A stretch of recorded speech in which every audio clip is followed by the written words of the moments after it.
Let's discuss a linked data question from thermodynamics. Basically, this is a question about process 1, 2 and process 1, 3. Well, there are two options given. One of them is reversible adiabatic and the other is isothermal. So let's first write down the equation which governs reversible adiabatic. So reversible adiabatic is P or gamma to the C. Gamma is your specific heat ratio. Now this is a question we need to decide which process is reversible adiabatic and which process is reversible isothermal.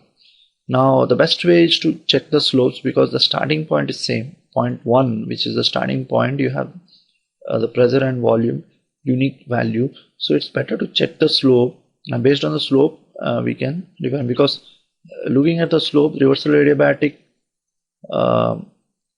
has it's more steep than the isothermal in this case. So let's get the slope. So slope for this will be, if you just differentiate P gamma minus 1 dV. So I'm just differentiating everything, and this is dP V gamma is equal to 0. So it's just total derivative. So dP by dV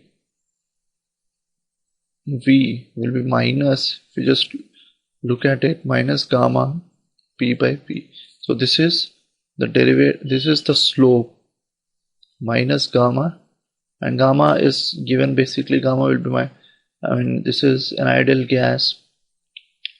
If you assume that if it's air also, typically if it is even air, then 1 minus point PV by V. Okay.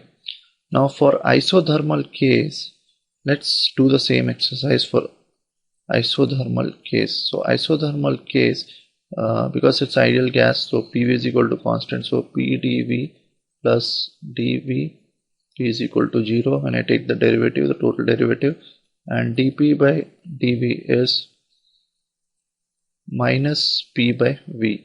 So you compare the slope, the starting point is same. So if I substitute the value of P as 100 kPa and 200, if you look at this this value, the starting point is same, 100 kPa and 2 kPa.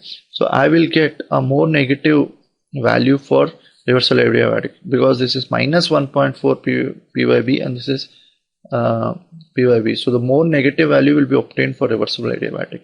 Now come to the figure. Let's draw this. You have two lines and you are measuring the angle from x-axis. You have one line as I have drawn and the other line like this. Now remember that tan 90 has a very interesting property.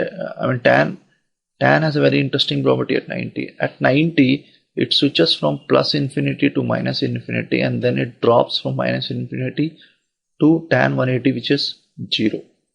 So from 0 to 90, 0 to infinity it goes on the positive side, and from suddenly it switches from infinity to minus infinity and goes to 0. This is the property of tan in the second quadrant. So obviously this angle, which is smaller, okay, both are obtuse angle, both are more than 90, but this angle which is smaller, because it is very near to 90 than this more inclined line, so obviously this will have more negative tan value rather than this, because this is close to 0. So still have a negative value but not higher than this.